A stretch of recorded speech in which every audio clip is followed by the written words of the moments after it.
Under a moonlit Iowa sky, a weathered purple and gold jacket hangs high in an ancient oak, 60 miles from where 14-year-old Sarah Thompson vanished a decade ago. Embroidered with her name, it's a chilling clue to a mystery that's haunted Cedar Falls. Was it placed there by her captors?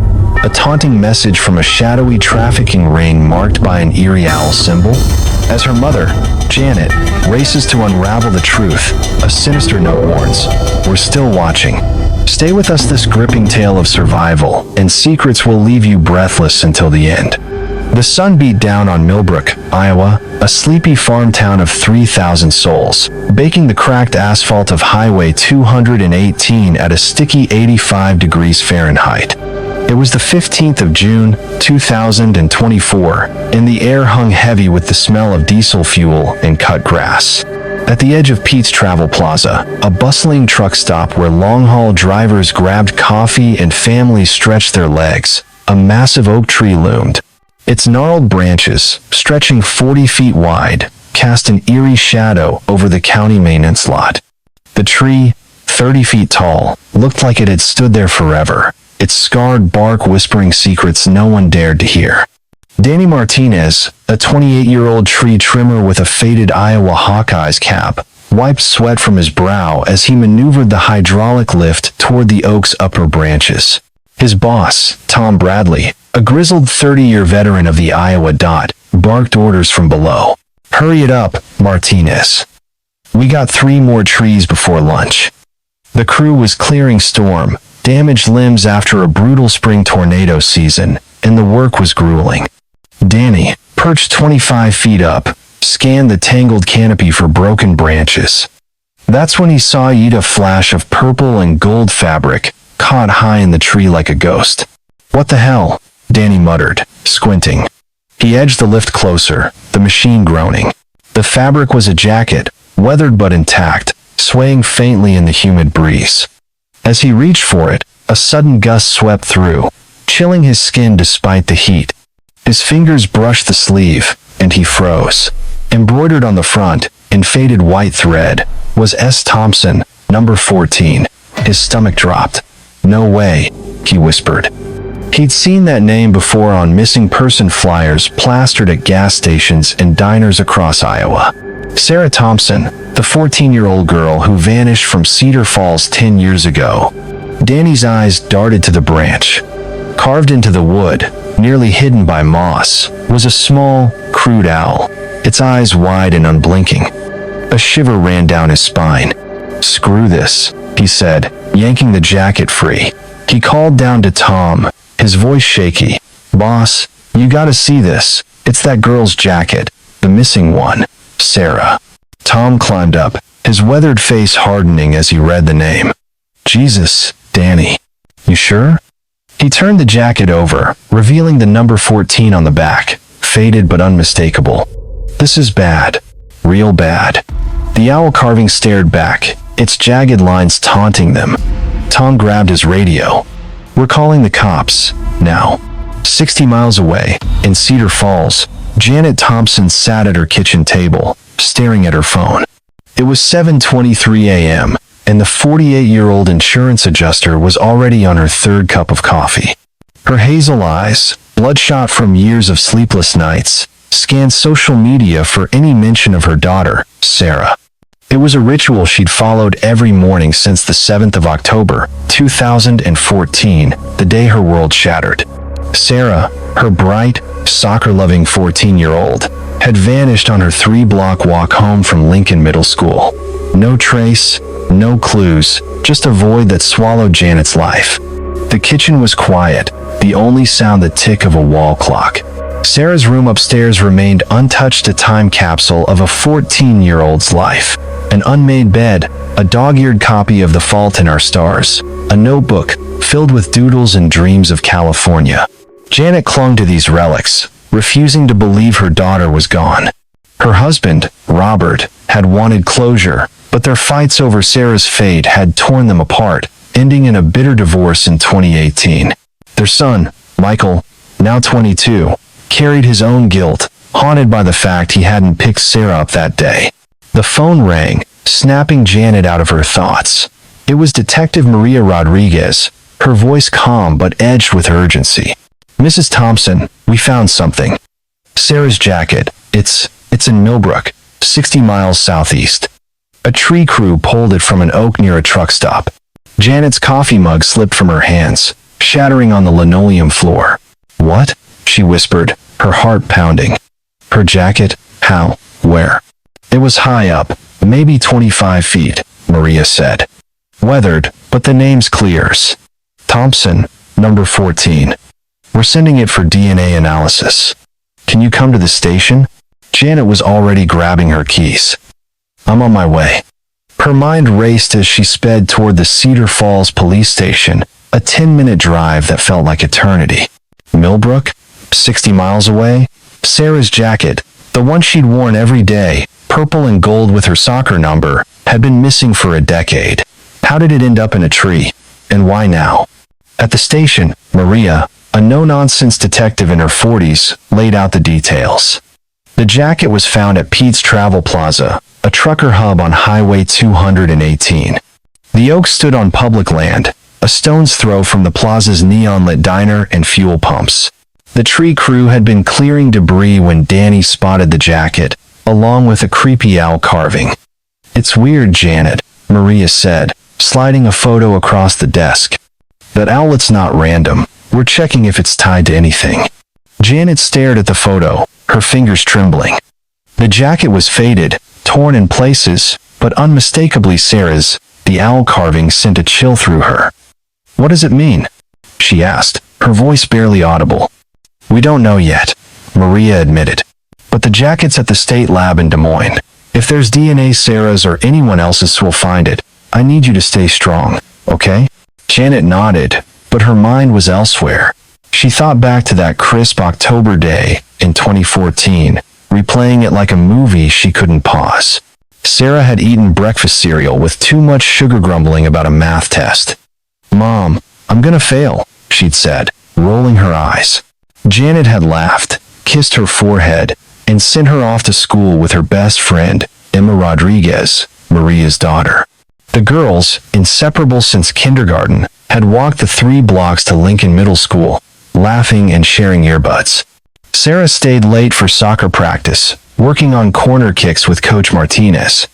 She was a fighter, the coach later told police, always giving 110%. Practice ended at 4:15 p.m.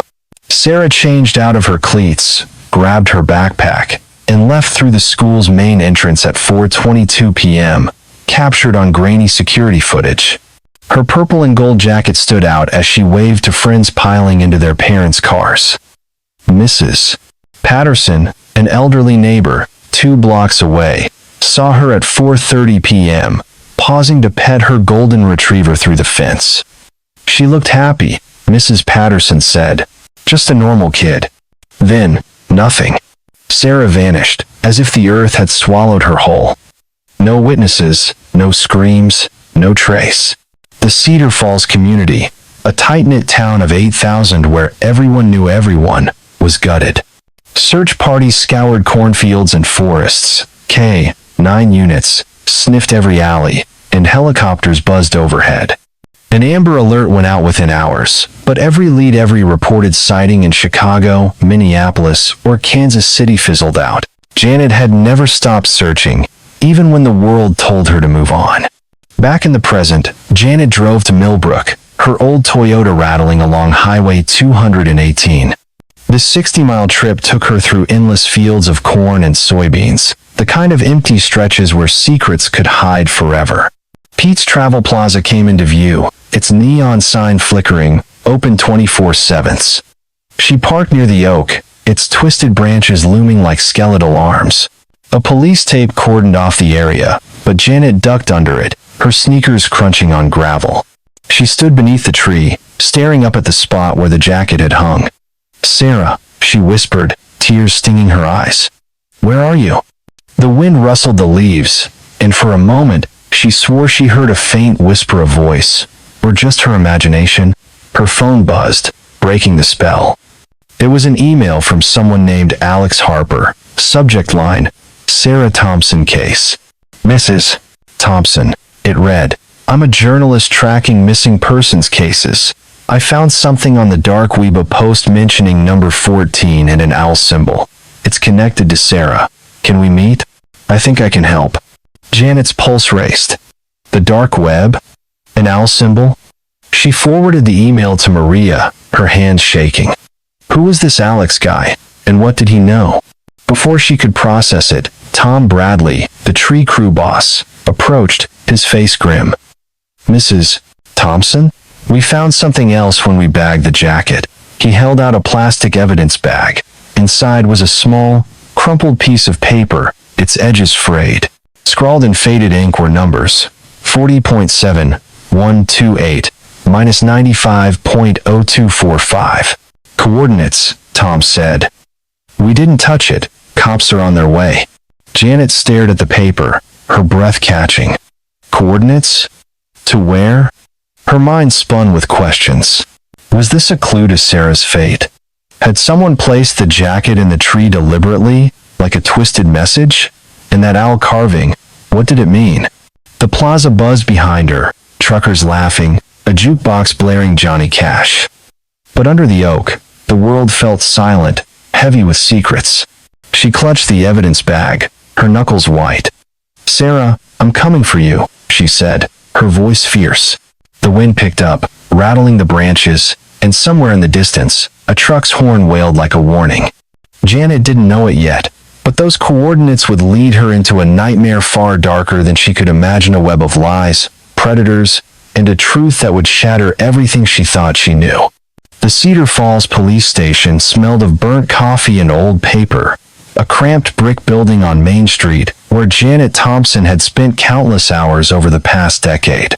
It was the 16th of June, 2024, just a day after the bombshell discovery of Sarah's jacket in Millbrook, 60 miles away. The Iowa summer heat pressed against the windows, pushing 87 degrees Fahrenheit, but inside, Janet felt a bone-deep chill. She sat across from Detective Maria Rodriguez, her hands clenched around a styrofoam cup, staring at the photo of Sarah's weathered purple and gold varsity jacket. The embroidered S. Thompson, number 14, taunted her, a ghost from a life stolen 10 years ago. Maria, her dark hair pulled into a tight bun, leaned forward, her voice steady but laced with urgency. Janet, the lab's rushing the DNA tests. We'll know soon if it's Sarah's or if someone else touched it. But that owl carving on the tree, it's got me uneasy. It's not just some kid's graffiti. Janet's eyes flicked to the photo of the owl, its jagged lines etched into the oak's branch like a warning. What do you mean? She asked, her voice hoarse. You think it's connected to whoever took her? Maria hesitated, choosing her words. Could be. We're cross-checking it with other cases, symbols like that sometimes show up in organized stuff. Gangs, trafficking networks, but we don't know yet. Hi. Trafficking? Janet's cup crumpled in her grip, coffee splashing onto the table. Her mind reeled. For 10 years, she'd clung to the hope that Sarah was alive, lost, maybe, but alive. The idea of her daughter caught in some sinister web made her stomach churn. Maria, you're telling me my baby might have been, what, sold?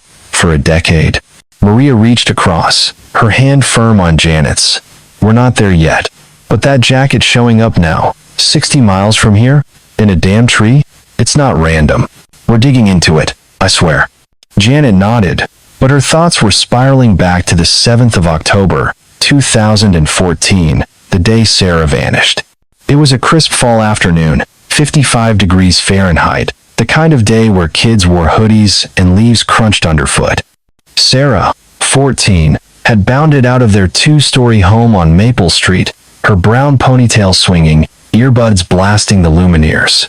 She'd scarfed down Cheerios, whining about a math test. Mom, I'm gonna bomb this thing, she'd said, her hazel eyes rolling. Janet had laughed, ruffling her hair. You'll survive, kiddo. Just don't ditch school for Hollywood yet. Sarah had walked the 3 blocks to Lincoln Middle School with Emma Rodriguez, Maria's daughter.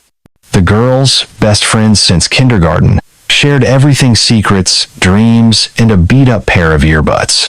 Emma later told police they'd gossiped about a cute boy in history class, laughing as they dodged puddles.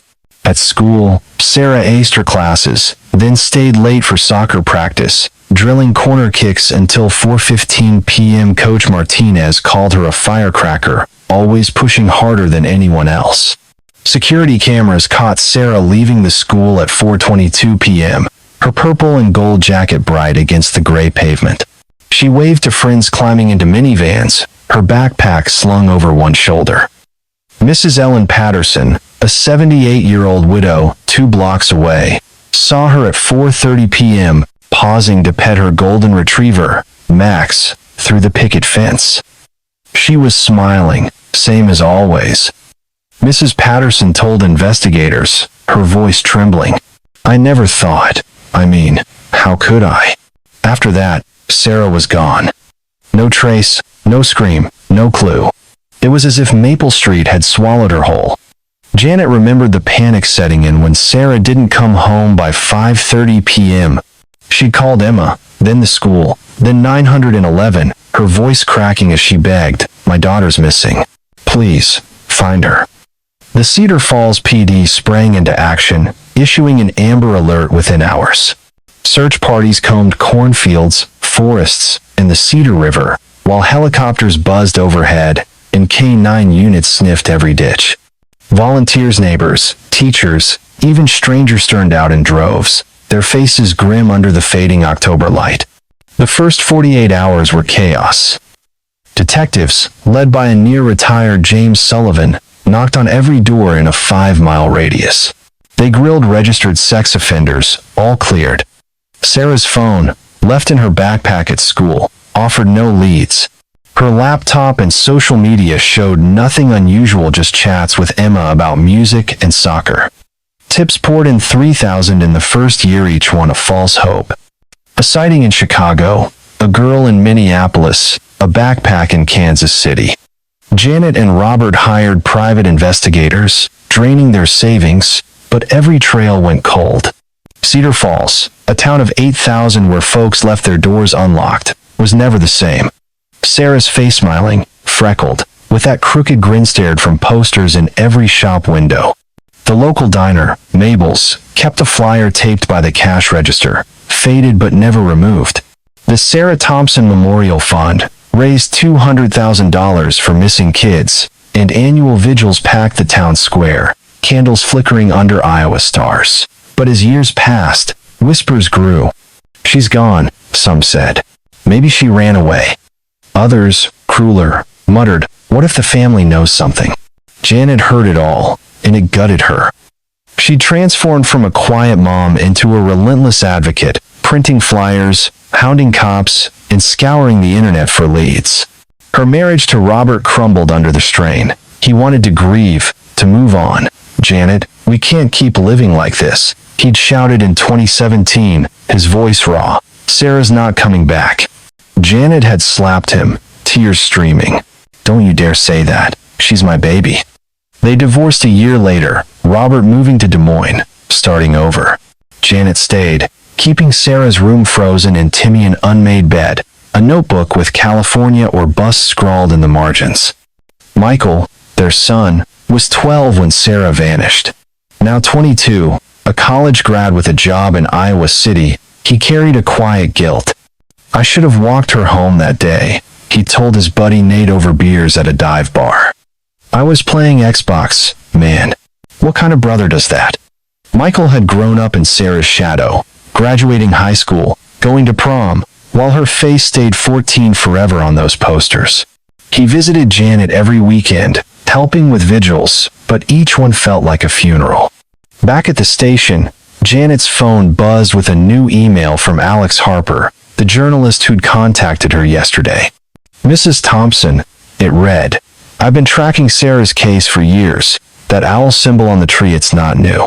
I found 3 other missing persons cases in the Midwest with the same mark, and on the dark web, there's a post about number 14. I think it's Sarah. Meet me at Mabel's Diner, 2 p.m. I can explain." Janet's heart raced. She forwarded the email to Maria, who frowned. "Dark web? This guy's either onto something or he's trouble." I'll run a background check. You want me to come with you? No, Janet said, standing. I need to hear him out. If he knows anything about Sarah. Her voice cracked, but her eyes burned with resolve. Maria nodded, reluctant. Be careful, Janet, and call me the second you're done. Mabel's Diner was a Cedar Falls staple, its red vinyl booths and jukebox unchanged since the 80s. At 2 p.m., Janet slid into a booth across from Alex Harper, a lanky 35-year-old with messy brown hair and a nervous energy. He wore a faded flannel shirt and clutched a laptop bag like a lifeline. Thanks for coming, he said, his voice low. I know this sounds crazy, but Sarah's case it's bigger than Cedar Falls. Cut to it. Janet snapped, her patience thin. What's this about an owl? And number 14? Alex leaned in, glancing around the diner. A waitress poured coffee nearby, Johnny Cash crooning from the jukebox. I run a true crime blog, he said. Small stuff, mostly. But Sarah's case hooked me. 3 years ago, I started digging into missing teens in Iowa, Missouri, Nebraska. I found 3 others girls, 13 to 16, all vanished from small towns.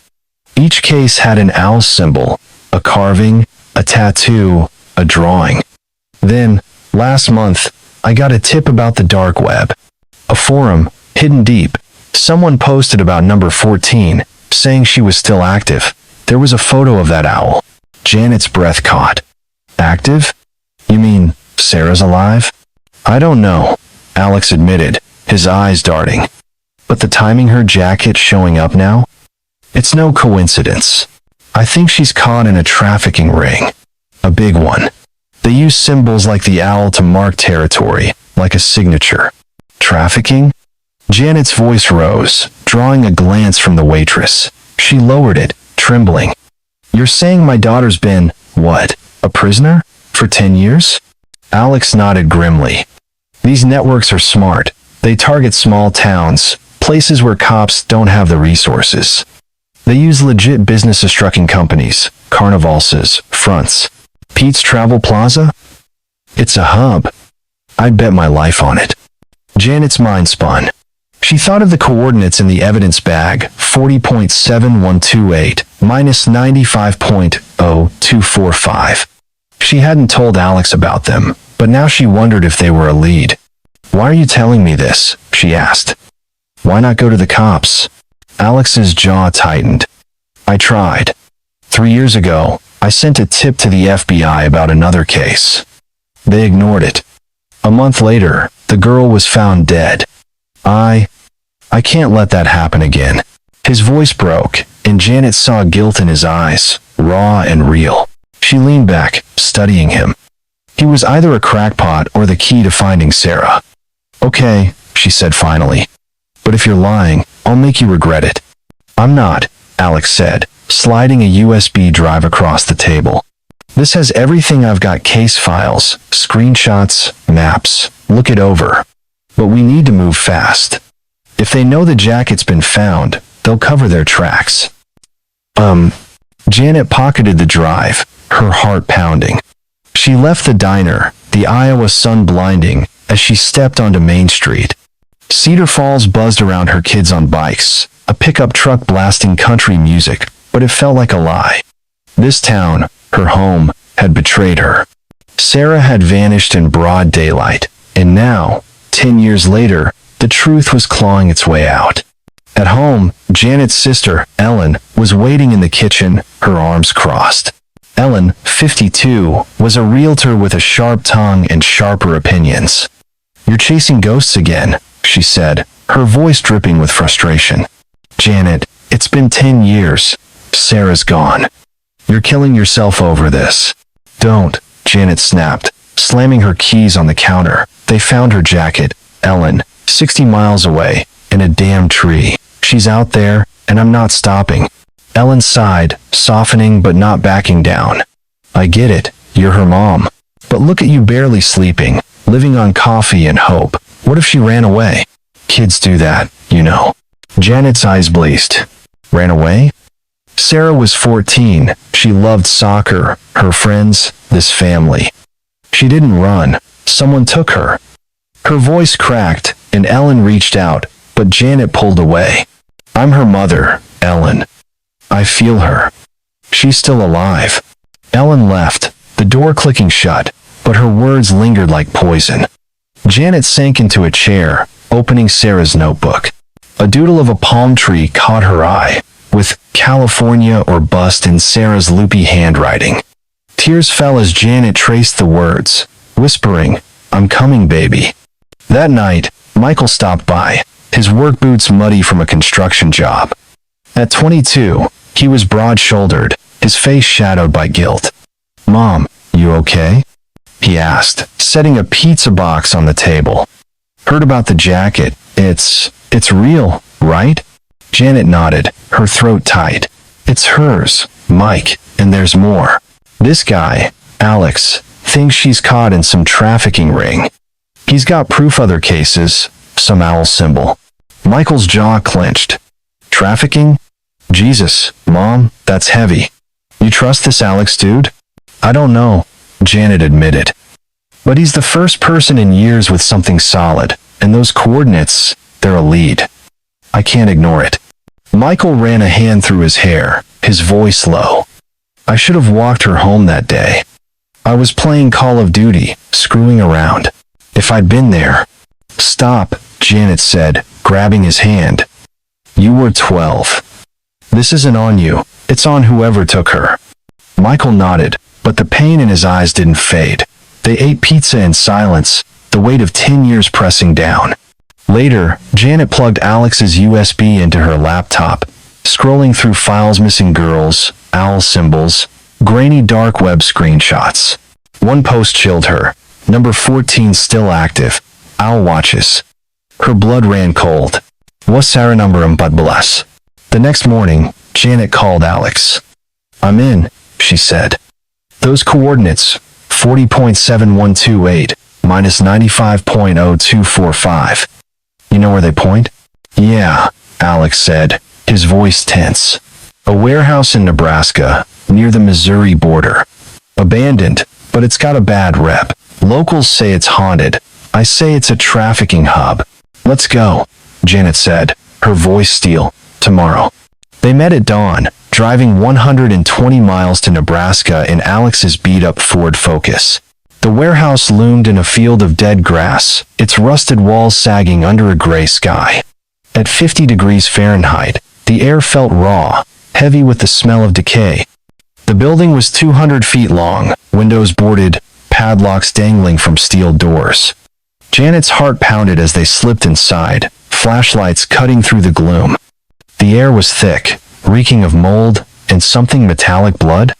Dust motes danced in their beams, and every creak of the floorboards set Janet's nerves on edge. They found a room with concrete walls, its corners cloaked in shadow. Alex froze, pointing his flashlight. Carved into the wall, faint but unmistakable, was an owl, its eyes glaring. Below it, scratched in jagged lines, was S. Thompson. Janet gasped, her knees buckling. Sarah was here, she whispered, tracing the carving. My God, she was here. Alex moved to a rusted desk, pulling open a drawer. Inside was a ledger, its pages yellowed, listing names, dozens of them. Sarah's was there, next to number 14. This is it, Alex said, his voice shaking. Proof. They've been moving kids through here for years. Janet's flashlight swept the room, landing on a cracked monitor wired to a dusty camera feed. It flickered to life, showing Pete's Travel Plaza parking lot, the fuel pumps, the oak tree. They're watching, she said, her voice barely audible. This place, it's connected. Before Alex could respond, the lights went out, plunging them into darkness. A low hum filled the air, and footsteps echoed from the shadow. Shavy, deliberate. Janet's heart stopped. Alex, she hissed, grabbing his arm. Someone's here.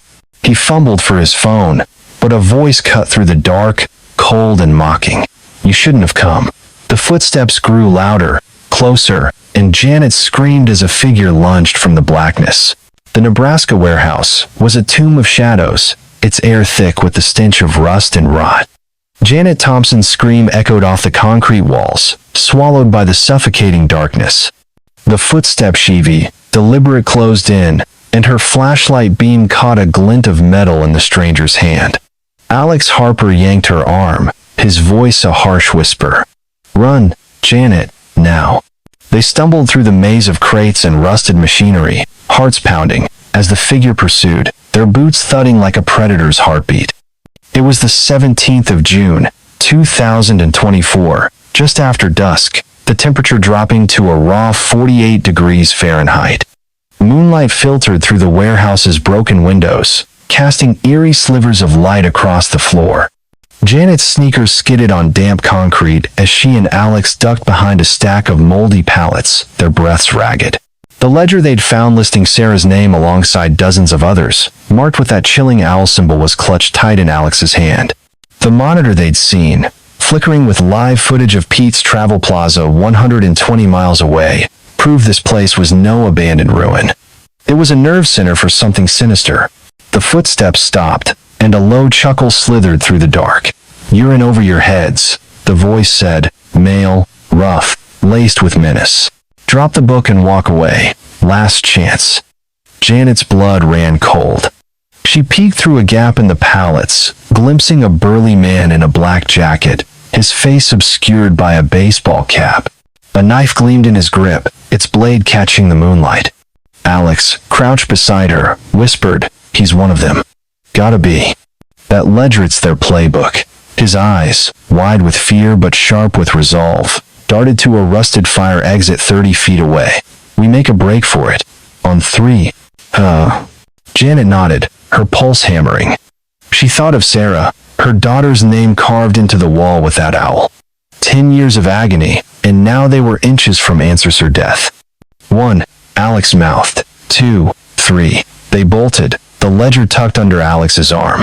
The man roared, charging after them, his knife slashing the air. Janet's legs burned as she sprinted, shoving crates aside, the exit looming closer. Alex reached it first, slamming his shoulder against the door. It groaned but held, the lock rusted shut. "Damn it," Alex cursed, kicking the frame. The man was closing in, his shadow monstrous against the wall. Janet scanned the room, spotting a crowbar leaning against a crate. She grabbed it, her hand shaking but her voice fierce. "Back off," she shouted, brandishing the weapon. The man slowed, his chuckle returning, chilling her to the bone. "You're tough, lady," he said, stepping into a shaft of moonlight. His face was scarred, one eye milky white, the other glinting with malice. "But you don't know what you're messing with. The owl sees everything." He tapped his chest, where a small owl tattoo peeked from under his collar. Before Janet could respond, a low hiss filled the air, and a sickly sweet smell hit her nose gas. Vents in the ceiling began spewing a faint mist, and Alex coughed, his eyes watering. "It's a trap," he choked out, banging on the door again. Janet swung the crowbar at the lock, desperation fueling her strength. The metal groaned, then snapped, and the door flew open, cold night air rushing in. They tumbled outside, collapsing in the dead grass, gulping fresh air as the gas cloud swirled behind them. The man didn't follow, his laughter fading into the warehouse's depths. Janet and Alex scrambled to their car, a beat-up Ford Focus parked 50 yards away in a ditch. Alex clutched the ledger, his hands trembling. "That was too close," he gasped, starting the engine. "They knew we were coming, Janet. This is bigger than I thought." Janet's mind raced as they peeled out, gravel spraying under the tires. The owl tattoo, the gas trap, the ledger, it all pointed to a network, ruthless and organized. "Sarah's in there somewhere," she said, her voice steely despite the fear clawing her chest. "That carving, her name, she was here, Alex. We're not stopping." Back in Cedar Falls, 120 miles northeast, Detective Maria Rodriguez was burning the midnight oil at the police station. It was 11 p.m., and the Iowa night had cooled to 45 degrees Fahrenheit, a faint mist curling outside. Maria's desk was a war zone of coffee cups and case files, her laptop open to a database of missing persons. The jacket from Millbrook. Sarah's purple and gold varsity jacket was at the state lab in Des Moines, but the owl carving in those coordinates, 40.7128, 95,00245, hatte gut churning. She'd seen symbols like that before, in a trafficking case years ago that ended with a dead girl and no arrests. Her phone buzzed. Janet. Maria answered, her voice sharp. You okay? How'd it go with that Harper guy? Janet's voice crackled through, breathless. Maria, we went to the warehouse. The coordinates. It's real. We found a ledger. Sarah's name. Others too. Owl carvings everywhere. Someone tried to kill us. Gas trap. The works. We've got proof now. Jesus, Janet. Maria snapped, standing. You went without me? That was reckless. You're lucky you're alive. Where are you? Driving back, Janet said. Alex has the ledger. It's a trafficking ring, Maria. They're using Pete's Travel Plaza as a hub. You need to see this. Maria's jaw tightened. Get here now. I'm calling the FBI, and don't do anything else stupid. She hung up, dialing Special Agent Marcus Davidson, a trafficking expert she'd worked with before. At 42, Marcus was a bulldog tall, broad, with a shaved head and a no BS attitude. He picked up on the second ring. Rodriguez, it's midnight, he growled. This better be good. It is, Maria said, pacing. Sarah Thompson, missing since 2014. Her jacket just turned up in Millbrook, 60 miles from Cedar Falls. Owl symbol carved nearby. My contact found a ledger in a Nebraska warehouse. Names, trafficking links. Sounds like your kind of case. Marcus was silent for a moment, then, owl symbol? Shit. I've seen that. Kansas case, 2016. Trafficking network, slick as hell. Uses truck stops, carnivals, fake job ads on Snapchat to lure kids. If this is them, it's huge. I'm coming up. Send me everything. By 2 a.m., Janet and Alex were back in Cedar Falls, sitting in Maria's office under harsh fluorescent lights. The ledger lay open on the desk, its pages a grim catalog of names, dates, and cryptic codes. Sarah's entry read, S. Thompson, number 14, acquired 10 divided by 7 divided by 14, active. Janet's heart twisted, her fingers tracing the ink. Active, she whispered. She's alive, Maria. I know it. Alex, nursing a bruised arm from their escape, pointed to another page. Look here. More names. Ashley Collins, Missouri, 2015. Megan Hart, Nebraska, 2017. All teens, all small towns. And this? He flipped to a map, hand-drawn, marking truck stops across Iowa, Missouri, and Nebraska. Pete's Travel Plaza was circled, with an owl sketch beside it. Maria's eyes narrowed. This is gold, but it's dangerous. These people don't mess around. That gas trap? You're lucky it wasn't worse. She turned to Janet. I get it. You're her mom. But you can't go vigilante. Let us handle it. Janet's voice was fierce. 10 years, Maria. 10 years of nothing. Now we've got this, and I'm not sitting back. Sarah's out there, and I'm done waiting. Then, before Maria could argue, her phone pinged a report from the Des Moines lab. She scanned it, her face paling. The jacket's DNA results. Sarah's skin cells. Confirmed. But there's more. Another profile, female, unknown, no match in our database. And a third, partial profile, matches Ashley Collins, missing from Kansas City, 2015. Janet's breath caught. Ashley Collins? She's in the ledger. They were together? Looks like it, Maria said, her voice grim. This network's moving girls across state lines, keeping them for years. We need to find Ashley. She might lead us to Sarah. Alex leaned forward, his voice urgent. There's something else. That dark web post I found, number 14, still active. It mentioned a handler, someone called the Owl Lady.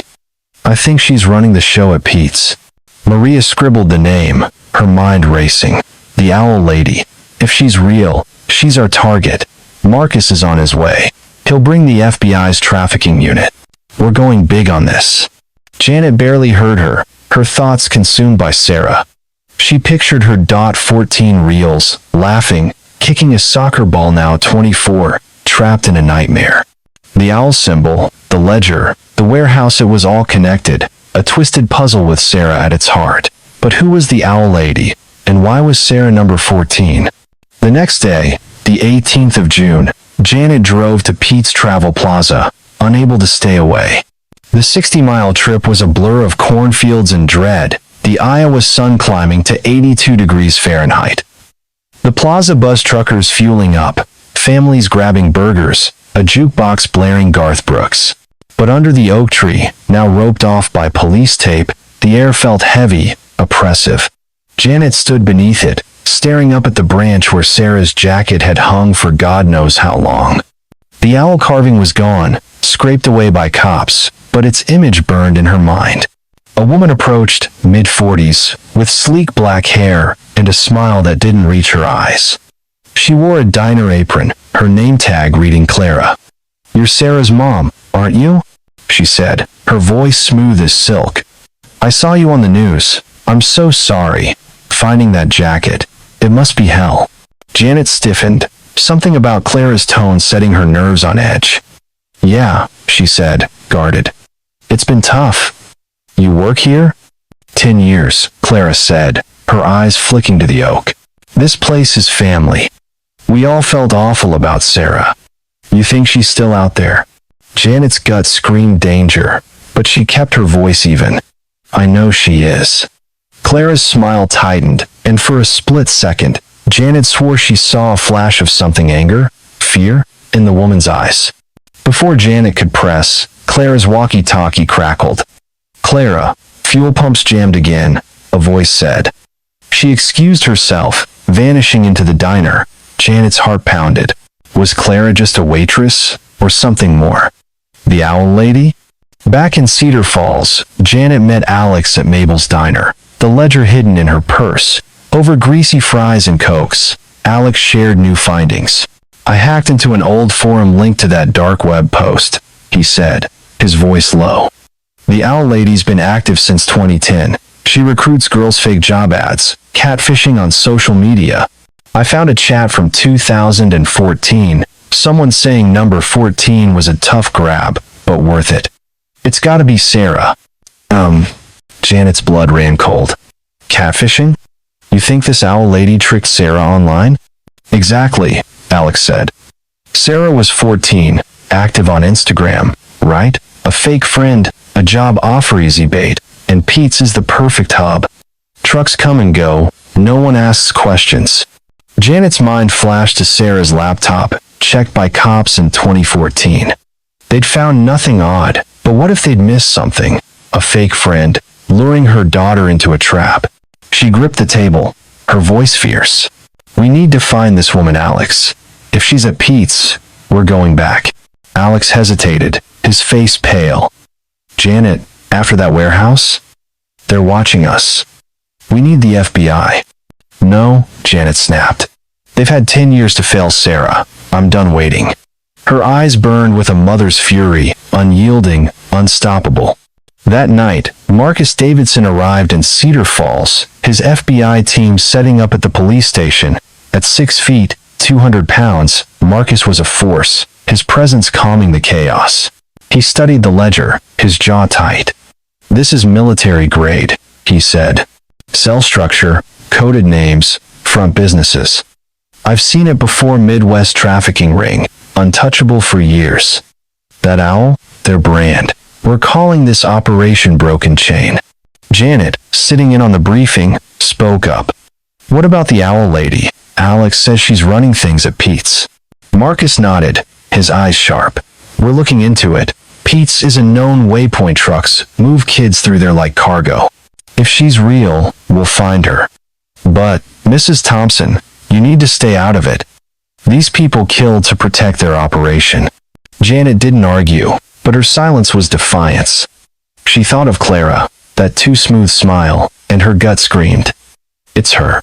Back home, she couldn't sleep, the ledger's pages haunting her. She opened Sarah's notebook, finding a doodly palm tree, California or bust. A tear fell as she whispered, "I'm so close, baby." At 7 a.m., on June 19, Maria called, her voice tense. "Janet, we got a hit on the jacket's unknown DNA. It's fresh, not weathered. Someone handled it recently within weeks, and we found a fiber, synthetic, like from a uniform. Could be from Pete's." Janet's heart stopped. A uniform? Like a diner worker? "Maybe," Maria said. "We're sending agents to Pete's today. Stay put, okay?" Janet hung up, her mind racing. Clara. It had to be. She grabbed her keys, ignoring Maria's warning. But as she opened her front door, a plain envelope lay on the stoop. No address, no stamp. Inside was a single sheet, a crude owl drawn in black ink. Below it, in sharp, angry letters, "Stop looking, or you lose everything." Janet's scream caught in her throat. She spun, scanning Maple Street. A pickup truck idled at the corner, its driver hidden by tinted windows. It peeled out, tires screeching, and vanished into the morning mist. The Missouri night was thick with humidity, the air clinging to the skin like a damp shroud. It was the 23rd of August, 2024, and outside a fortified compound 150 miles south of Kansas City, the temperature hovered at 78 degrees Fahrenheit. The compound, a sprawling maze of cinder block buildings and barbed wire fences, sat hidden in a dense pine forest, its perimeter lit by floodlights that cast long, menacing shadows. Inside, Sarah Thompson, now 24, crouched in a dimly lit room, her gaunt frame barely recognizable from the bright-eyed 14-year-old who'd vanished a decade ago. Her hazel eyes, sharp with a survivor's instinct, darted to the door as footsteps echoed outside. Sarah clutched the hand of another girl, 16-year-old Lily, whose tear-streaked face mirrored her own fear. "Don't give up," Sarah whispered, her voice low but fierce. "They're coming. I know they are." She traced a faint owl carving on the wall beside her, one of dozens she'd scratched into every hellhole she'd been held in over 10 years. Each mark was a silent scream for rescue, a desperate hope that someone, her mom, a cop, anyone would see it and find her. Outside, FBI Special Agent Marcus Davidson led a tactical team through the woods, their black vests blending with the night. The raid on this compound, codenamed Operation Broken Chain, was the culmination of weeks of relentless investigation sparked by Sarah's jacket, the ledger, and the owl symbols tying a string of missing girls across the Midwest. Marcus, his jaw set, whispered into his radio, "Alpha Team, hold position. We've got eyes on the guards. 2 armed, East Gate, 50 yards out." The compound was a fortress, cameras on every corner, barbed wire 10 feet high, and armed men patrolling in shifts. Marcus had seen setups like this before, but never on this scale. The ledger from the Nebraska warehouse listed 47 names, all teens, all snatched from small towns like Cedar Falls. Sarah was number 14, and tonight, Marcus was betting everything she was here alive. Inside, Sarah heard a muffled shout, then the crack of gunfire. Her heart leapt.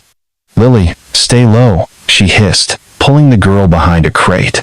The door burst open, and a woman stormed in. Clara, the owl lady, her black hair wild, her eyes blazing with fury. At 40, Clara was a chilling paradox. Her soft features hid a ruthless edge that had broken dozens of girls. She'd lured Sarah in 2014, posing as a friend on Instagram, promising a modeling gig that never existed. Now, she gripped a pistol, her voice venomous. "Number 14, you've caused me enough trouble.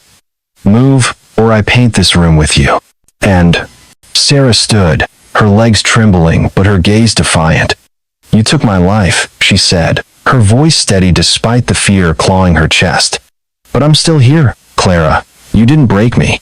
Clara's laugh was cold, cutting. "You think this is over? The owl sees all, girl. You're just a cog in the machine." She grabbed Sarah's arm, dragging her toward a back exit as shouts and gunfire grew louder outside. Sarah stumbled, her mind racing. She'd survived a decade of fist-locked rooms, forced labor, threats against her family. She'd scratch those owls into walls, hoping her mom would somehow feel her, find her. Now, freedom was so close, but Clara's grip was iron. Outside, Marcus's team breached the east gate, flashbangs lighting up the night. Guards fired back, bullets sparking off concrete, but the FBI's SWAT unit was relentless, moving with surgical precision. Marcus spotted a figure slipping through a side door, a woman, dragging a younger girl. "That's her," he muttered, recognizing Sarah from photos.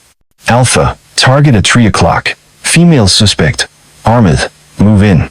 Sarah saw the flash of tactical gear through a window, hope surging. She twisted in Clara's grip, slamming her elbow into the woman's ribs. Clara cursed, the pistol clattering to the ground. "You little," she snarled, lunging for Sarah. But Sarah was faster, years of survival sharpening her instincts. She dove into the forest, branches tearing at her skin, Clara's screams echoing behind her. "You can't run. Number 14, we'll find you." Sarah sprinted, her bare feet pounding the dirt, the air sharp in her lungs. Moonlight filtered through the pines, guiding her toward a clearing 200 yards away. She heard boots crashing behind her. Clara, relentless, her voice a twisted taunt. "You think you're free?" The owl never lets go. Sarah's heart hammered, but she kept running, her mother's face flashing in her mind. Janet, her voice, her promise, "I'll never stop looking." A spotlight swept the forest, and Marcus's voice boomed. "FBI, drop your weapon." Clara froze, her pistol raised, but a sniper's shot cracked through the night, and she collapsed, clutching her leg. Sarah stumbled into the clearing, falling to her knees as agents swarmed, their rifles trained on Clara. Marcus knelt beside Sarah, his voice calm but urgent. "Sarah Thompson? You're safe now. We've got you." Sarah's eyes filled with tears, her body shaking. "My mom," she whispered. "Tell my mom I'm alive." Back in Cedar Falls, 300 miles away, Janet Thompson was a wreck. It was 3 a.m., and she hadn't slept since the threatening letter arrived, an owl drawing with the words, "Stop looking, or you lose everything." She'd given it to Maria Rodriguez, who'd sent it to the FBI, but Janet couldn't shake the dread. She sat in Sarah's untouched room, clutching her daughter's notebook, the California or bus doodle blurring through her tears. Her phone rang, and she fumbled to answer, Maria's voice breaking through. "Janet, they found her," Maria said, her voice thick with emotion. "Sarah's alive. FBI raided a compound in Missouri. She's safe, heading to a trauma center in Kansas City." Janet's knees buckled, and she sank to the floor, sobbing. "Alive? You're sure? My Sarah?" Her voice was raw, a decade of pain pouring out. "Yes," Maria said. "She's tough, Janet. She fought like hell. Get to Kansas City. Marcus will meet you there." Janet was in her car within minutes, speeding through the pre-dawn dark, the 180-mile drive a blur of headlights and hope. Her mind replayed Sarah's last day, the 7th of October, 2014, waving goodbye, her purple jacket bright under the Iowa sun. Now, 10 years later, she was alive, but what had she endured? Janet's hands gripped the wheel, her heart torn between joy and terror. At the Kansas City Trauma Center, a sterile facility designed for trafficking survivors, Sarah sat in a quiet room, wrapped in a blanket. Her face was pale, her brown hair cropped short, but her eyes held the same fire Janet remembered. A counselor, Dr. Emily Hayes, sat nearby, her voice gentle. "Sarah, you're safe now. When you're ready, your mom's coming." "Aye." Sarah nodded, her fingers tracing the blanket's edge. "I never forgot her voice," she said, her voice soft but steady. "Every night, I heard her. She kept me going." She glanced at the wall, where she'd scratched a faint owl out of habit, then stopped herself. "I left those everywhere," she said. "Every place they took me. I thought, maybe someone would see." Dr. Hayes leaned forward, her eyes kind. "You're incredible, Sarah. Those owls, they helped us find you. The FBI saw them in Nebraska, then here. You're a fighter." Sarah's lips trembled, but she didn't cry. "I had to be. For the others. Lily, Ashley. They're still out there. In Cedar Falls, the news of Sarah's rescue hit like a shockwave. By noon, the town square was packed, neighbors hugging, crying, lighting candles. But whispers of a darker truth spread. At Lincoln Middle School, a bombshell dropped when Maria Rodriguez uncovered a lead from the ledger. Mr. Peterson, Sarah's math teacher in 2014, had been questioned back then, his alibi solid. But a name in the ledger, Clara Peterson, matched his sister, a woman with no record but a chilling connection to the trafficking ring. Maria confronted Peterson at his home, a modest ranch house on Elm Street. The 55-year-old teacher, balding and nervous, paled as she held up Clara's photo. "Your sister," Maria said, her voice like steel. "She's the owl lady. She lured Sarah, used your intel on her routine. What did you know?" Peterson's hand shook, his voice cracking. "I didn't know. Clara asked about kids for a summer program, said it was for scholarships. I gave her Sarah's schedule, thought it was legit." He sank into a chair, sobbing. "I trusted her. She's my sister." Maria's eyes narrowed. "You gave a predator your student's life. You're coming with me." As she cuffed him, her radio crackled Marcus, reporting Clara's arrest in Missouri. But the twist cut deeper. Peterson's betrayal wasn't just negligence. Clara had used him, her own brother, to target Sarah, a fact that shattered Cedar Falls' trust in its own. Janet arrived at the trauma center at 8 a.m., her heart pounding as she was led to Sarah's room. The reunion was a gut punch of emotion. Sarah stood, her frame fragile, but her eyes fierce, and Janet froze, tears streaming. "Sarah," she whispered, stepping forward. She reached out, touching her daughter's hand, feeling the calluses of a decade's survival. Sarah's hair still carried a faint herbal scent, like the shampoo she'd used as a kid. "My baby," Janet sobbed, pulling her close. "I never forgot your voice," Sarah said, her voice breaking. "Every night, Mom, I heard you." They held each other, time collapsing, the years of pain melting into this moment. But Sarah's eyes were haunted, her body tense. "They're still out there," she said. "The others. Clara wasn't the top. There's someone bigger." Janet's heart sank, but she nodded, her resolve ironclad. "We'll find them, Sarah. Together." Marcus entered, his face grim but hopeful. "Sarah, your owls, they were the key. We found them in 3 locations. Let us right here. You saved yourself." He turned to Janet. "We're not done. Clara's talking, but she's protecting someone. The ledger mentions a boss owl. We think he's the real power." Sarah's eyes darkened. "Clara bragged about him. Said he's untouchable, runs things from a distance. They called me number 14 because I fought back. They liked that." Her voice cracked, and Janet squeezed her hand, rage simmering. Before Marcus could respond, an agent burst in, breathless. "Sir, we've got a hit. Another site in Nebraska, near the warehouse. Ashley Collins, she's alive." He held up a photo from a raid, showing a girl with haunted eyes, an owl tattoo on her wrist. Janet gasped, the name clicking Ashley, the other DNA on Sarah's jacket. Sarah's face lit up, a rare spark of hope. "Ashley?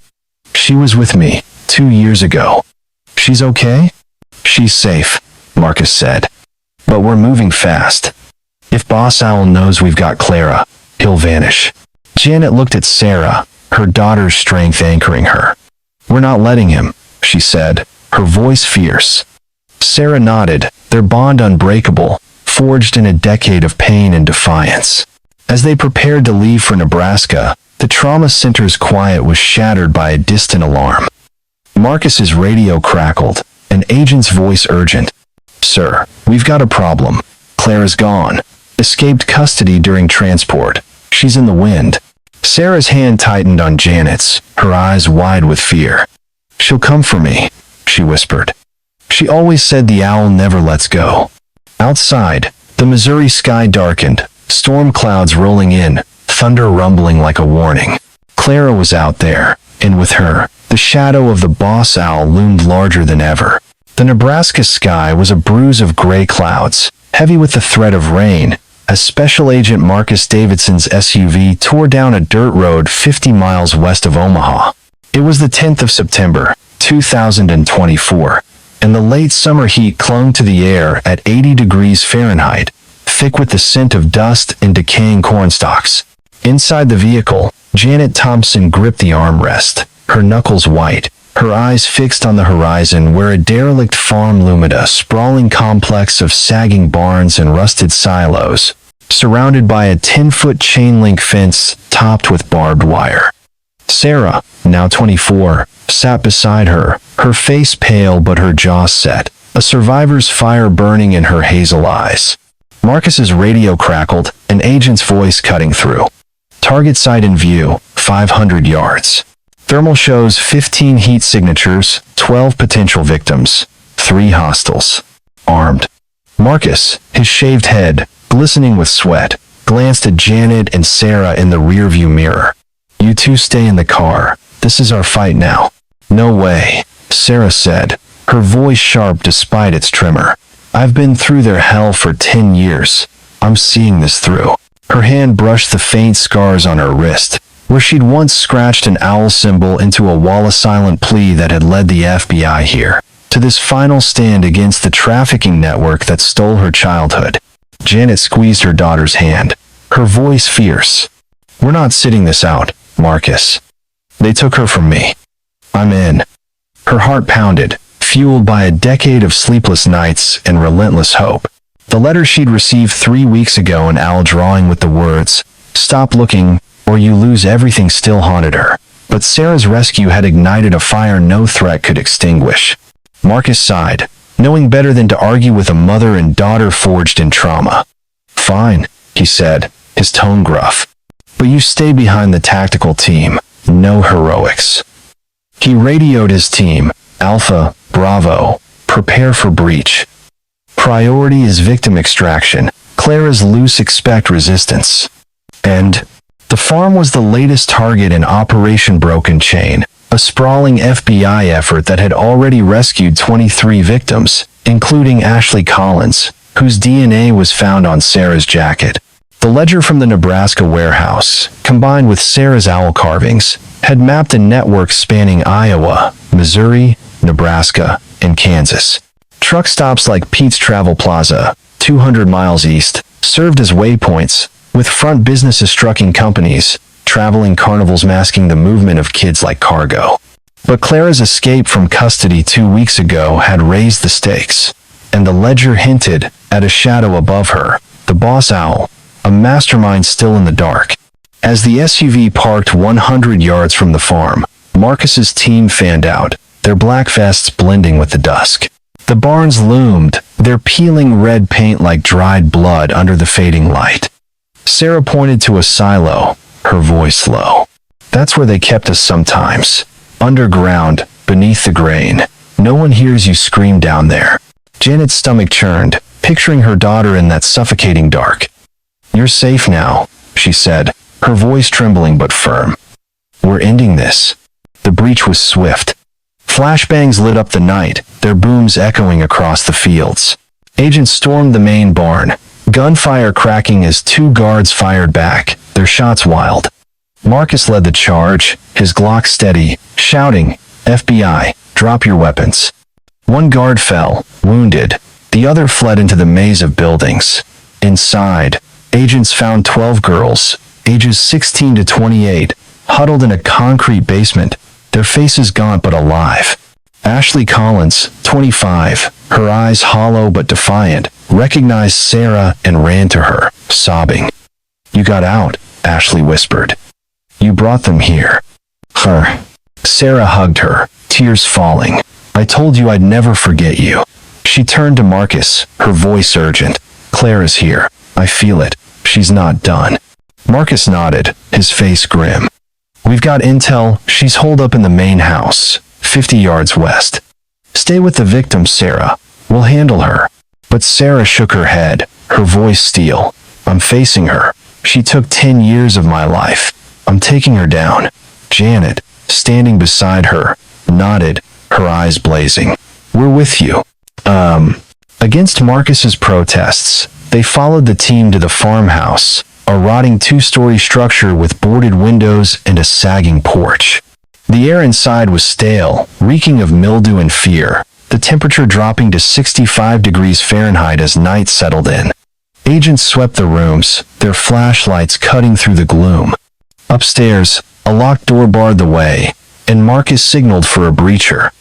The door splintered, revealing a dimly lit Attican Clara. She stood by a desk, her black hair wild, a shotgun in her hands. Her smile was venomous, her eyes locking on Sarah. "Number 14, she sneered. "You're tougher than I thought, but you're still mine." She raised the gun, but Marcus was faster, his shot grazing her arm. The shotgun clattered to the floor, and agents swarmed, cuffing her as she screamed, "The owl never forgets. You'll never stop him." Sarah stepped forward, her voice low but fierce. "You took my childhood, Clara. My family. My dreams. But I'm here, and you're done." Clara's laugh was chilling, her eyes glinting with malice. "You think this ends with me?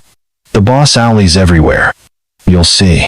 Janet lunged, her fist clenched, but Marcus held her back. "She's not worth it," he said, his voice calm but firm. "She's going to prison for life. Let's focus on the girls." As Clara was dragged away, Sarah noticed a laptop on the desk, its screen glowing with a live feed of Pete's Travel Plaza. Beside it was a notebook, its pages filled with owl sketches and coded names. Sarah flipped through it, her heart racing. "This is their playbook," she said. "Routes, safe houses, everything. They've got people in every state." Marcus seized the notebook, his face hardening. "This is gold. We'll tear their network apart." But his radio crackled, an agent's voice urgent. "Sir, we've got a problem. One of the guards she's singing says Clara's just a lieutenant. The real boss, the boss owl, isn't here. He's remote, running things through encrypted channels." Janet's blood ran cold. "What?" she whispered, turning to Sarah. Clara said the same thing. "Who the hell is this guy?" Sarah's eyes darkened, her voice barely audible. "She bragged about him, said he's untouchable, watches from afar. He picks the girls, plans the grabs." Clara was just his hands. Marcus's jaw tightened. "We'll find him. But first, we've got a trial to prep. Sarah, you up for testifying? Your story could bury these bastards." Sarah nodded, her resolve unshaken. "I'll do it. For Ashley, Lily, all of them." She glanced at Janet, her voice softening. "And for you, Mom, you never gave up." The federal courthouse in Kansas City was a fortress of glass and steel, its halls buzzing with tension on the 1st of October, 2024. The trial of Clara Peterson and 36 other drivers, recruiters, guards was the biggest trafficking case in Midwest history. The temperature outside was a crisp 60 degrees Fahrenheit, but inside, the air felt electric, charged with the weight of justice. Janet sat in the gallery, her heart pounding as Sarah took the stand, her voice steady despite the tremble in her hands. Sarah faced Clara, now in an orange jumpsuit, her smirk gone but her eyes still defiant. The prosecutor, a sharp woman named Laura Bennett, asked, "Miss Thompson, can you describe your captivity?" Sarah's voice was clear, cutting through the courtroom silence. "They took me the 7th of October, 2014, on my walk home from school. Clara catfished, pretended to be a friend on Instagram, offered a modeling job. I was 14, stupid, believed her. They grabbed me off Maple Street, threw me in a van. For 10 years, they moved me warehouses, farms, truck stops. Forced me to work, threatened my family if I fought back. I scratched owls into walls, hoping someone would find them." Her eyes locked on Clara. "I survived you. And I'm here to make sure no one else suffers." 0. Clara's face twisted, but she said nothing. The gallery murmured, jurors' faces pale. Janet gripped Michael's hand, tears streaming. Her son, now 22, whispered, "She's so damn strong, Mom."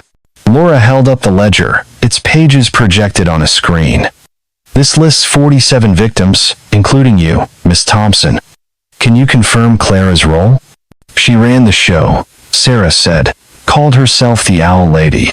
picked girls, planned moves, but she answered to someone Boss Owl. She said he's the real power, never shows his face. The courtroom buzzed, and Laura pressed, Boss Owl, did she describe him? Only that he's rich, connected, Sarah said. Uses tech to stay hidden. Clara was scared of him, and she wasn't scared of much. The trial stretched over days, Sarah's testimony a cornerstone. She described the network's brutality, fake job ads on Snapchat, catfishing on gaming apps, abductions from small-town streets. The ledger and notebook detailed routes, bank accounts, shell companies. Clara's brother, Mr. Peterson, testified under a plea deal, sobbing as he admitted giving Sarah's schedule to Clara, thinking it was for a scholarship program. I didn't know, he wept. She's my sister. On the 5th of October, the verdicts came, guilty on all counts. Clara got life without parole, others 25 years to life. The mastermind, Robert Earl Manning, a 54-year-old former trucker, was painted as the network's architect, using his knowledge of highways to move girls undetected. But in a closed-door interrogation, Manning dropped a bomb. You think I'm the top? He sneered at Marcus. I'm a cog, same as Clara. Boss Owl's the one you want. Good luck finding him. Marcus relayed this to Janet and Sarah outside the courtroom, his face grim. Manning's got no reason to lie now. Boss Owl's real, and he's still out there. We're tracing his digital footprint, but he's a ghost. Sarah's eyes hardened. He's why I kept fighting. Clara said he picked me because I was special. I want him found. Janet nodded, her voice fierce. We're not stopping Marcus, not until he's in cuffs. Back in Cedar Falls, the town celebrated Sarah's return, but the victory was bittersweet. The Sarah Thompson Memorial Fund hit $250,000, funding victim support programs. Janet and Sarah moved through crowds at a vigil, neighbors hugging them, but Sarah's flinch at loud noises and Janet's haunted eyes told of scars that wouldn't fade. Michael took a leave from his job, vowing to help Sarah rebuild. I lost you once, he told her over pizza at Mabel's diner. Not again. But the shadow of Boss Owl lingered. On the 10th of October, as Janet and Sarah unpacked in their Maple Street home, a plain envelope slid under the door. Janet's heart stopped as she opened it. Inside was a single sheet, an owl drawn in black ink, its eyes piercing. Below, in sharp letters, "We're still watching." Janet's scream brought Sarah running. They stared at the note, the air heavy with dread. Outside, the Iowa night was still, the temperature dropping to 50 degrees Fahrenheit, but the street felt alive with unseen eyes. A car engine rumbled in the distance, then faded. Sarah grabbed her mother's hand, her voice a whisper. He's not done, Mom. Boss Owlie knows we're coming. Janet clutched the note, her resolve unbreakable. Let him watch, she said, her voice steel. We're not afraid anymore. But as she glanced out the window, a shadow moved across the lawn, vanishing into the dark. The Cedar Falls town square glowed with candlelight, a sea of flickering flames under a crisp October sky. It was the 15th of October, 2024, and the air held a sharp 52 degrees Fahrenheit bite, carrying the scent of fallen leaves and chimney smoke. The annual Sarah Thompson Vigil, a tradition for a decade, had transformed into a celebration of her return. Over 1,000 people packed the square, their faces a mix of joy and disbelief. Banners read "Welcome Home, Sarah," and the Sarah Thompson Memorial Fund, now at $250,000, had become a beacon for missing persons causes across Iowa. Janet Thompson stood on a makeshift stage, her arm around Sarah, now 24, whose gaunt frame and wary eyes spoke of a decade stolen but not broken. Sarah stepped to the microphone, her voice steady despite the tremble in her hands. I'm here because you never gave up, she said, her words carrying over the hushed crowd. My mom, my brother, this town you kept looking. There are others out there, girls like me, waiting. Don't stop for them. Her hazel eyes scanned the faces neighbors, teachers, strangers who'd searched cornfields and rivers for her. A tear fell, but she stood tall, a survivor forged in fire. Janet squeezed her daughter's shoulder, her own eyes wet. "We're not done," she said, her voice fierce yet warm. "This fund, this fight, it's for every kid who's still missing. We're bringing them home." The crowd erupted, clapping, sobbing, their candles a glowing promise. But beneath the hope, a shadow lingered. The threatening note from 5 days ago, an owl drawn in black ink, with "We're still watching," sat heavy in Janet's purse, a chilling reminder that the boss owl, the mastermind behind Sarah's captivity, was still out there. Back at their Maple Street home, a modest 2-story with peeling paint, Janet and Sarah settled into a new routine, fragile but determined. The house, once a shrine to Sarah's absence, now hummed with cautious life. Sarah's room, untouched for a decade, was slowly reclaimed an unmade bedmade. A notebook with California or bust doodles now joined by new sketches of sunflowers, a sign of healing, but the scars remained. Sarah flinched at car horns, woke from nightmares, and checked locks obsessively.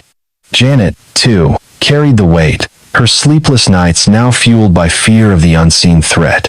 It was 8 p.m., the Iowa night dark and quiet, when Sarah sat at the kitchen table, sipping hot cocoa. The temperature had dipped to 45 degrees Fahrenheit, and a faint wind rattled the windows.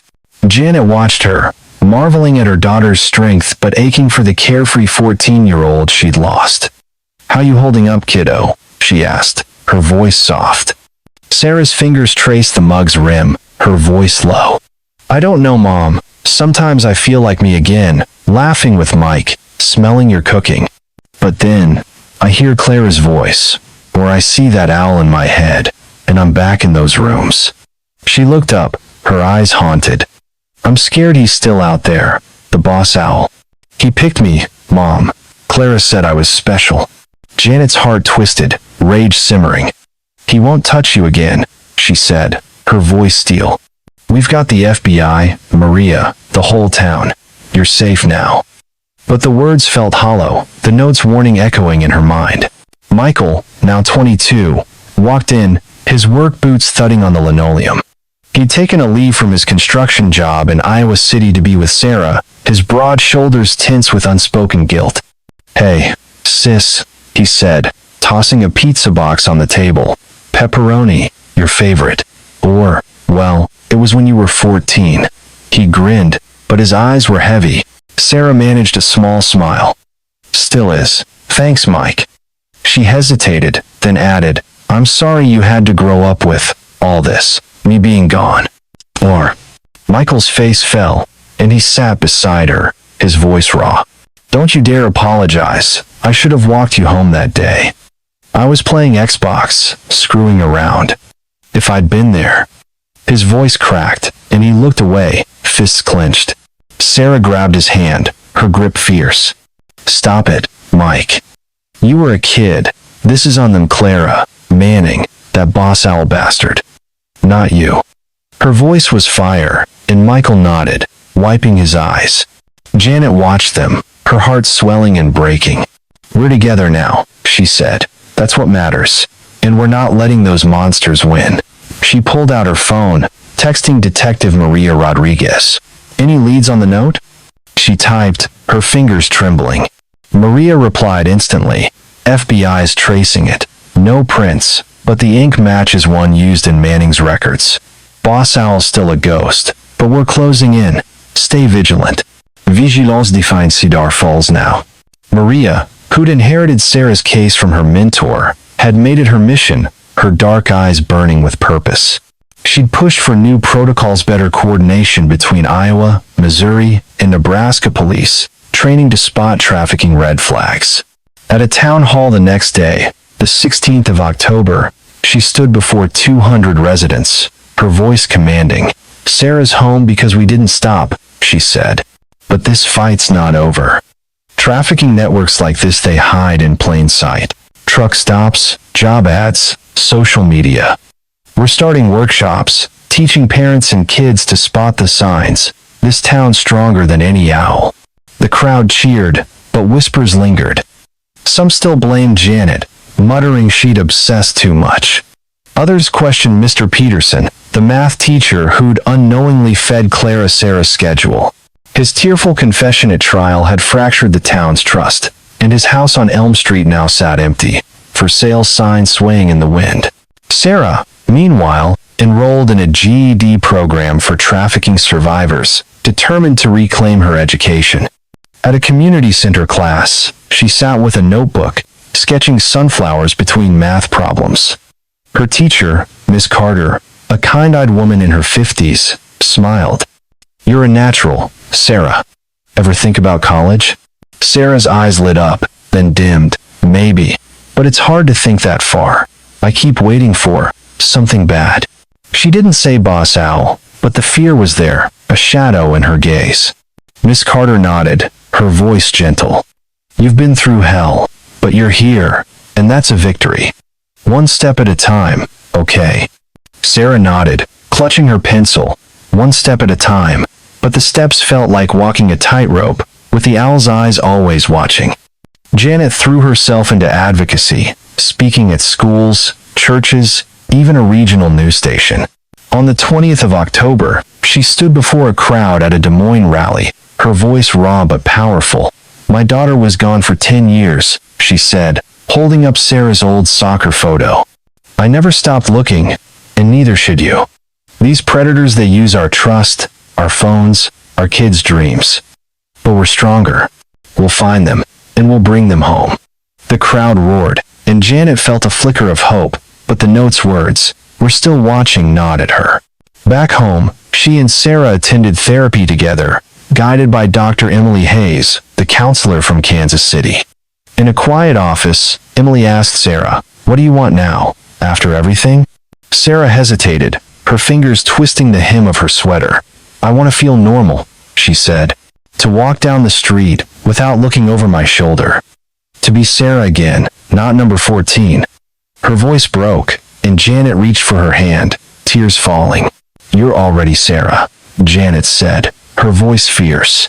"You're my daughter, and you're stronger than they'll ever be." Emily nodded, her voice calm. "You've both been through trauma most can't imagine.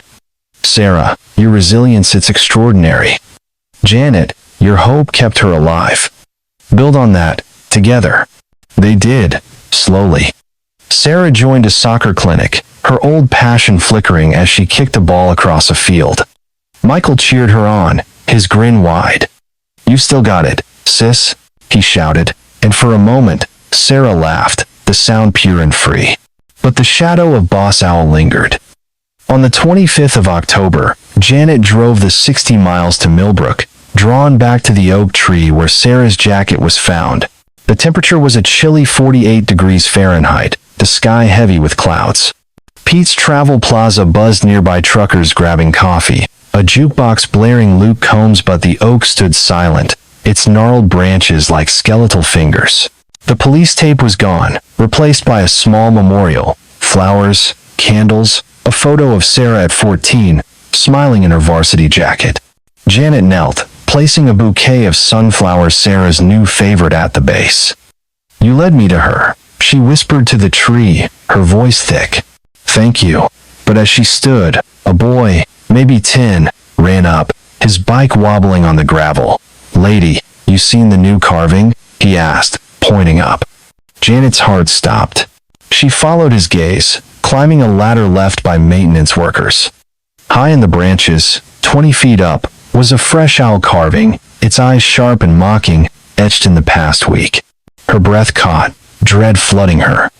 "Who did this?" she asked the boy, her voice shaking. He shrugged, pedaling off. "Dunno, been there a couple days. Creepy, huh?" Janet snapped a photo, texting it to Maria and Marcus. "New owl at Millbrook," she wrote. "He's still out there." Her phone buzzed instantly. "Marcus, get back to Cedar Falls. We're locking this down." Driving home, Janet's mind raced. The Boss Owl was real, taunting them. Clara and Manning were in prison, but this shadow, this ghost, was still pulling strings. At home, she showed Sarah the photo, her daughter's face paling. "He's not done," Sarah whispered. Clara said he'd never stop. Janet pulled her close, her voice fierce. "He won't win, Sarah. We've got each other, this town, the FBI. He's just a man, and men fall." Maria arrived that night, her face grim. "The carving's fresh," she said, spreading case files on the kitchen table. "We're tracing every trucker at Pete's, every employee. The FBI's got cyber teams hunting Boss Owl's digital trail encrypted servers, offshore accounts. He's good, but he's not invisible." Sarah looked at the files, her voice steady. "He picked me because I fought back. Clara said he liked challenges. Let him come, I'm ready. Michael, sitting nearby, slammed his fist on the table. "No way, Sarah, you're not bait. We end this guy, but you're staying safe." Sarah's eyes blazed. "I'm not hiding, Mike. I survived him for 10 years. I'm not running now." Janet nodded, her heart swelling with pride and fear. "We do this together," she said. "All of us." The next day, Cedar Falls rallied. A community watch program launched, training residents to spot trafficking signs, strange vehicles, kids alone at odd hours. Businesses posted new flyers, not just for Sarah, but for others still missing. Maria led a workshop at the high school, her voice firm. "These predators use your phones, your apps. Check your kids' messages. Trust your gut." The room, packed with parents, nodded, their faces set. Sarah spoke at the workshop's end, her voice carrying a quiet power. "I was 14, walking home, listening to music. They took me because I wasn't looking. Don't make my mistake. Watch out for each other." The crowd stood, clapping, and for the first time, Sarah felt like more than a victim, she was a voice. Janet became a national advocate, her story on CNN, her words raw. "My daughter's home, but others aren't. Fight for them, never stop." The Sarah Thompson Fund grew, funding shelters and hotlines. But every night, Janet checked the locks, the notes words. "We're still watching a constant shadow." On the 30th of October, under a full moon, Janet and Sarah returned to Millbrook, drawn to the oak. The night was cold, 40 degrees Fahrenheit, the air sharp with pine and diesel. They stood beneath the tree, its branches swaying, the new owl carving glaring down. Sarah placed a sunflower at the base, her voice a whisper. "This is for the others, the ones still out there." Janet nodded, her eyes on the carving. "We'll find him, Sarah. For you, for them." But as they turned to leave, a rustle came from the shadows.